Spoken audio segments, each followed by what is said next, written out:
UP के इतिहास में पुलिस की टीम पर यह अब तक का सबसे बड़ा हमला हुआ है। 8 जवान शहीद हुए हैं और लगातार इस शहादत का बदला लेने की बात कही जा रही है। हमारे सहयोगी लगातार वहां पर मौके पर मौजूद हैं, उनकी एक रिपोर्ट आपको दिखाते हैं।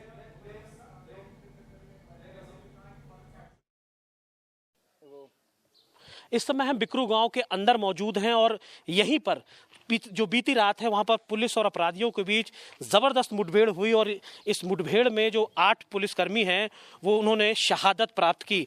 तस्वीरें सबसे पहले हम आपको दिखाते हैं कि ये देखिए, ये जो रास्ता अंदर गांव की ओर आ रहा है और जिस तरह बताया भी जा रहा था कि पुलिस के आने की जानकारी अपराधियों को लीक हो गई थी और इसीलिए उन्होंने इस जेसीबी को लगाकर देखिए किस तरह से पूरा जो रास्ता है उसको ब्लॉक कर दिया था और यहीं पर पहुंचने के बाद ताबड़तोड़ गोलीबारी भी शुरू कर दी गई थी।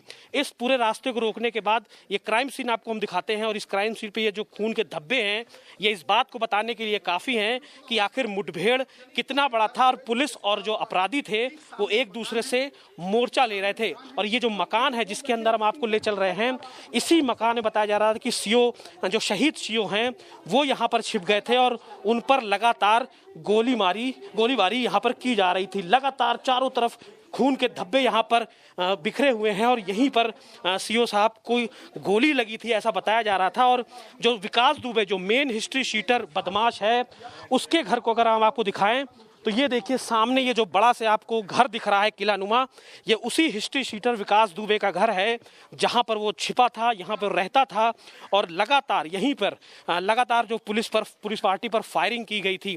अंदर चलकर हम आपको तस्वीर दिखाएंगे तो आप देखेंगे कि कितना बड़ा कई लंबे परिधि में ये पूरा मकान बना हुआ है और जो गेट है वो पूरे तरह से लोहे का गेट यहाँ पर है। और अगर हम ये कहें कि ये पूरा मकान किसी किले से कम नहीं तो ये किले से कम नहीं है तो गलत नहीं होगा।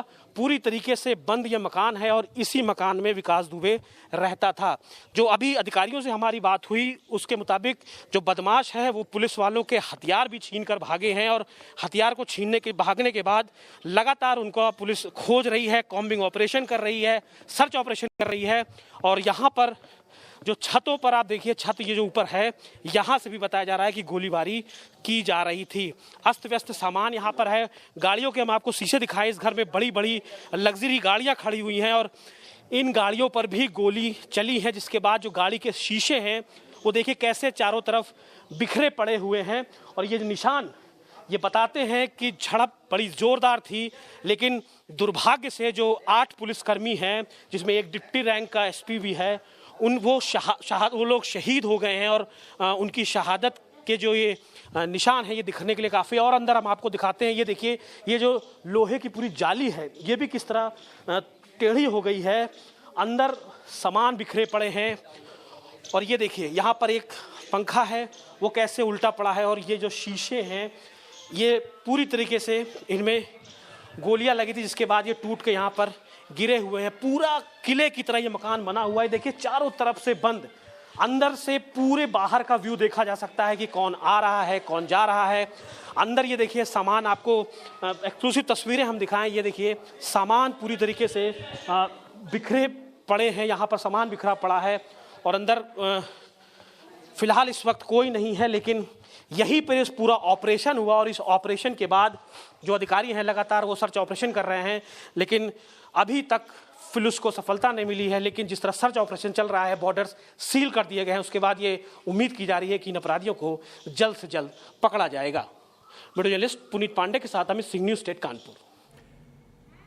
अमित की इस रिपोर्ट को आपने देखा, ये जो विकास दुबे का घर है कानपुर में, इस गांव के अंदर उसी घर पर पहुंची हुई थी पुलिस की टीम दबिश देने के लिए। लेकिन वहां पर पहले से विकास दुबे के साथियों को इस बात की भनक मिल गई थी कि पुलिस की टीम वहां पर पहुंच रही है। 307 के अंदर एक मुकदमा दर्ज हुआ था अटेम्प्ट टू मर्डर के केस में और उसी सिलसिले में पुलिस की टीम वहां पर पहुंची हुई थी दबिश देने के लिए। लेकिन वहां पर उल्टे पुलिस की टीम पर फायरिंग कर दी गई। और जो बड़ी खबर है, जो वहां पर शेल्स मिले हैं, गोलियों के जो शेल्स मिले हैं वो इस बात की तस्दीक करते हैं कि ऑटोमेटिक वेपन्स थे। ये AK-47 की गोलियां थी। सवाल ये कि आखिरकार यूपी में अपराधियों के पास AK-47 कैसे पहुंची, और अगर पहुंची तो क्या यूपी पुलिस को इस बात की जानकारी नहीं थी, या यूपी पुलिस को इस बात का अंदाजा नहीं था कि वो जिस ऑपरेशन पर जा रहे हैं, जिस हिस्ट्री शीटर के पास जा रहे हैं, उसके पास इतने अत्याधुनिक हथियार हो सकते हैं। तो क्या पुलिस की टीम को उस हिसाब से तैयारी करनी चाहिए थी। लेकिन 8 जवानों की शहादत हुई है और लगातार इस पूरे इलाके को घेर कर कॉम्बिंग ऑपरेशन, ताकि विकास दुबे और उसके साथियों को पूरी तरीके से पकड़ा जा सके।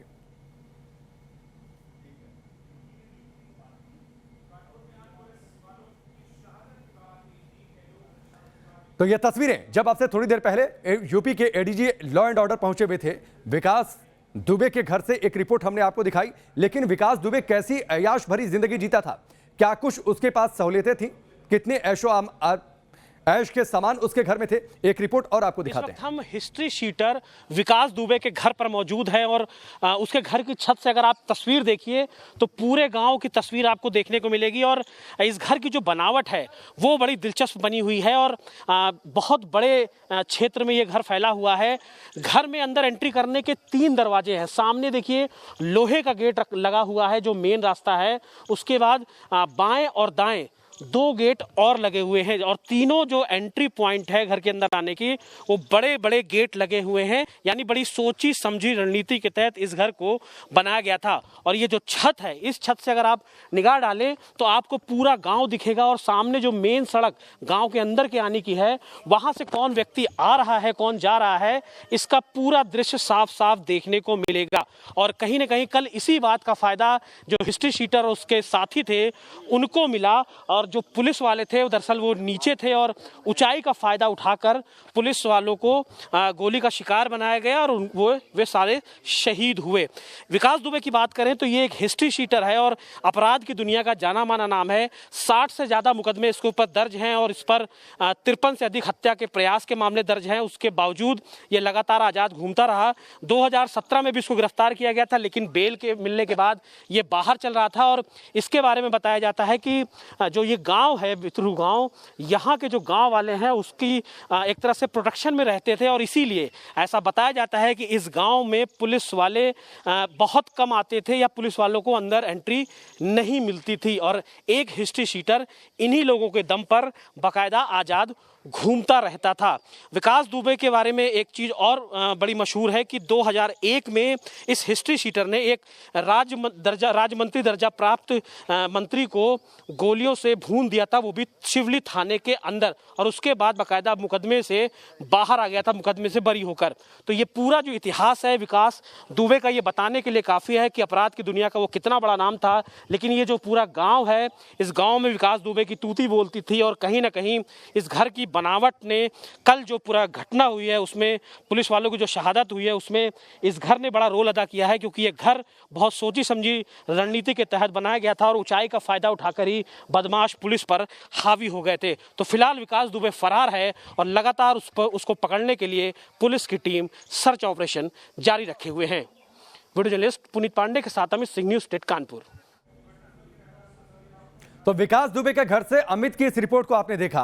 2 तस्वीरें आपकी टेलीविजन स्क्रीन पर है। पहली तस्वीर जो पुलिस के जवान वहां पर पहुंचे हुए हैं, यूपी के एडीजी लॉ एंड ऑर्डर वहां पर पहुंचे हुए हैं, मौके का मुआयना उन्होंने किया है। और जो दूसरी तस्वीर है ये विकास दुबे की हिस्ट्री शीट है, किस तरीके से उस पर 60 से ज्यादा मामले दर्ज हैं, पूरी इसकी कुंडली सामने आ गई है। कानपुर मुठभेड़ को लेकर अब मुख्यमंत्री योगी आदित्यनाथ एक्शन में है। डीजीपी से उन्होंने बातचीत की है। सीएम आवास पर एक बैठक बुलाई गई है। सीएम योगी ने सख्त कार्रवाई के लिए आदेश जारी कर दिए हैं। बड़ी खबर, सीएम आवास पर एक बैठक तुरंत बुलाई गई है। मुख्यमंत्री योगी आदित्यनाथ एक्शन में है। उन्होंने पहले ही डीजीपी से फोन पर बातचीत की, इसके बाद एक बैठक बुलाई है और यह कह दिया है कि इस मामले में कोई लापरवाही नहीं होनी चाहिए, सख्त से सख्त एक्शन हो और विकास दुबे को उसके अंजाम तक पहुंचाया जाए। तो ये बड़ी खबर है, पुलिस की टीम एक्शन में है और मुख्यमंत्री योगी आदित्यनाथ की हर एक घटनाक्रम पर नजर है। विकास दुबे के घर से, उसके छत से हमने एक रिपोर्ट आपको दिखाई कि किस तरीके से उसने अपने घर को इस हिसाब से डिजाइन किया था ताकि अगर पुलिस की टीम उसे पकड़ने के लिए पहुंचती है तो उस पर हमला किया जा सके। यहाँ पर बैठाया गया है। बताया जाता है कि इस गांव में जो विकास दुबे को बचाने में सबसे बड़ा हाथ यहाँ के गाँव वालों का ही रहता है। पूछते कल कहाँ थे आप लोग रात में? सर हम खेत में सोते हैं, दिन में मार्केट करते हैं। अच्छा, सब्जी का काम। आप कहाँ थे? जी हम चौगापुर में रहते हैं। अच्छा, और आप कहाँ पे थे? हम अपने खेतों में जानवर रखा रहे थे। तो जब तुम खेतों में जानवर चरा रहे थे तो यहाँ पुलिस ने कैसे पकड़ लिया? जब गोलियां चलने की आवाज आ रही थी खेत से घर की तरफ क्यों आए? घर वहाँ से हम आए नहीं, हम तो खेत से लाए गए हैं, अभी खेत से लाए गए हैं। आप लोगों में कोई यहाँ पर मौजूद था? कोई नहीं मौजूद था। तो ये देखिए, जैसे बताया जाता है कि गांव में सबसे बड़ा जो प्रोडक्शन था विकास दुबे का, वो गांव वाले ही थे।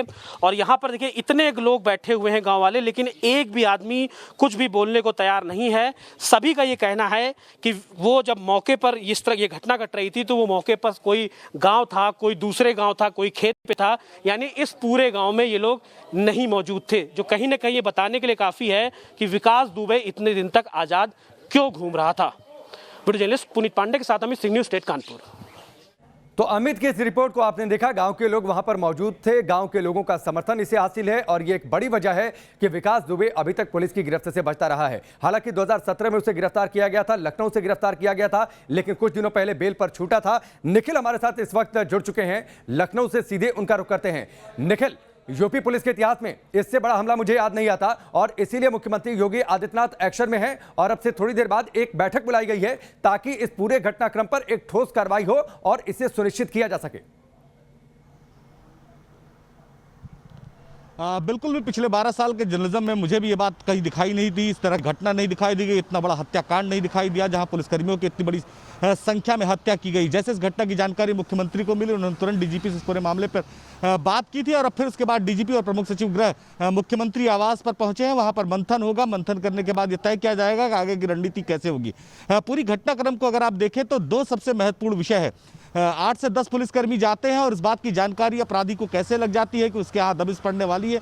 वो पूरी तैयारी के साथ बैठा रहता है कि अगर 10-15 पुलिसकर्मी आते हैं तो उनसे वो मुकाबला करने को तैयार है। उसके साथ ही जो डीजीपी का कहना है कि निश्चित तौर पर अपराधी और उसके साथियों के पास ऑटोमेटिक वेपन्स थे, वजह कि इतनी तेजी से उसने हमला किया कि पुलिसकर्मियों को समझने का मौका नहीं मिल पाया। तो दो सबसे महत्वपूर्ण विषय है जो जिस स्थिति में पुलिस अधिकारी जांच कर रहे हैं। सबसे पहला ये कि आखिर उसको जानकारी कहां से मिली, दूसरे उसके पास ऑटोमेटिक वेपन्स जो है वो कहां से आए। निश्चित तौर पर उसका बड़ा ऐतिहासिक आपराधिक इतिहास रहा है। निश्चित तौर पर ऐसे में पुलिसकर्मियों को समझना चाहिए था, लेकिन दो ये विषय है। फिलहाल इसके बाद मौके पर एसटीएफ को लगा दिया गया, आईडीजी लोग खुद पहुंचे। डीजीपी से जब हमारी बात हुई तो उन्होंने कहा हम हर तरह से हर बिंदु पर काम कर रहे हैं कि किसी भी स्थिति में उसे जल्द से जल्द गिरफ्तार किया जाएगा। इसके साथ ही सवाल कई भी उठते हैं, उसकी हिस्ट्री शीट सार्वजनिक कर दी गई है। 60 से ज्यादा जघन्य मामले दर्ज हैं। जिसने अपने चचेरे भाई को मरवा दिया था जब वो जेल में था, ऐसे अपराधी के पास AK-47 कैसे पहुंच जाती है, ये अपने आप में एक बड़ा सवाल है।